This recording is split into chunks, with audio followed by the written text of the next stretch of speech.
रुचि market में आई हो, बड़ी तेजी से पैर पसार रही हो तुम मार्केट में।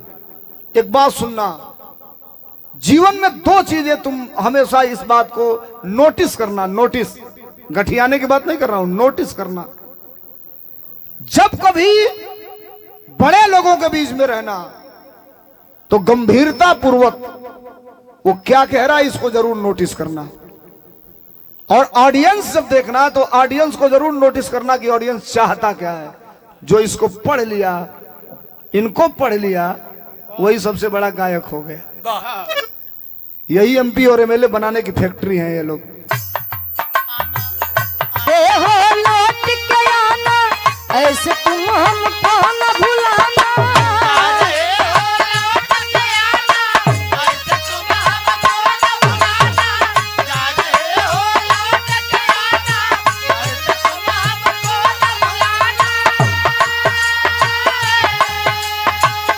हम तो तेरे आशिक दीवाने हैं, हम दीवाने, हम दीवाने, हम दीवाने हैं तेरे, हम दीवाने, हम दीवाने।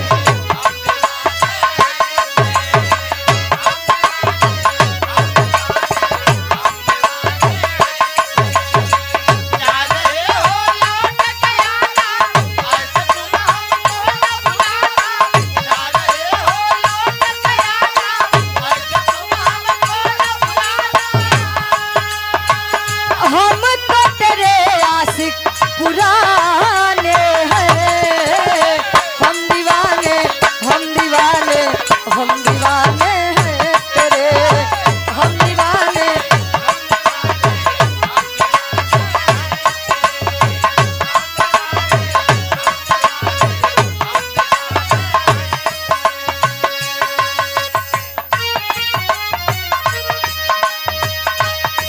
लैला को भूल जाएंगे, मजनू को भूल जाएंगे। लैला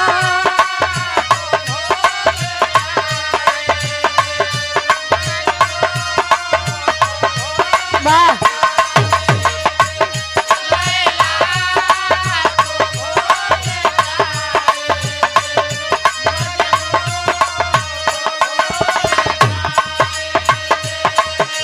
आने वाले प्रेमी, आने वाले प्रेमी, आने वाले प्रेमी अब कसम हमारी खाएंगे।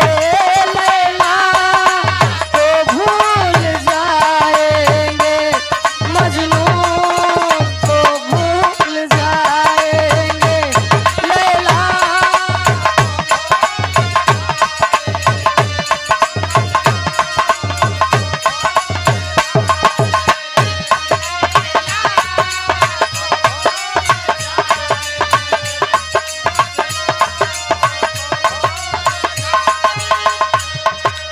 आने वाले प्रेमी, आने वाले प्रेमी, आने वाले प्रेमी अब कसम हमारी खाएंगे।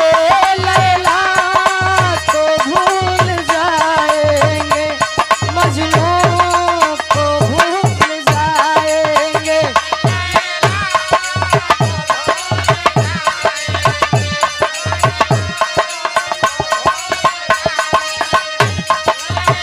वाह,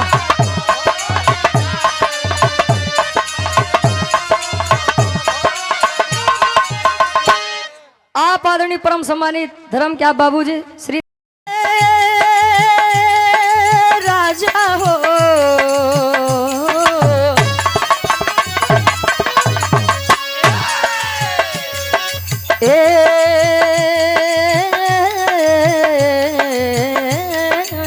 बलम हो।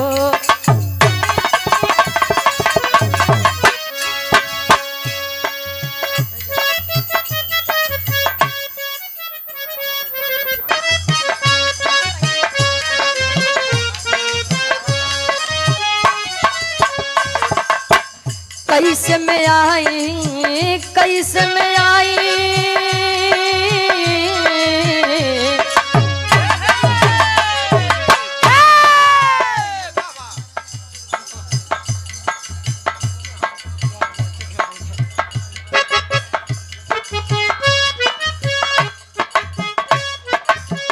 आदरणीय परम सम्मानी श्री कमलेश यादव प्रधान साहब पत्रकार या रसूलपुर बेलवा की पावन धरती से 500 रुपए का महान आशीर्वाद, सुंदर पुष्प पंखुड़ियों में गुथा हुआ हार। कहे कैसे में आई बलम रउरी से, कैसे में आई बलम रउरी से, आवत में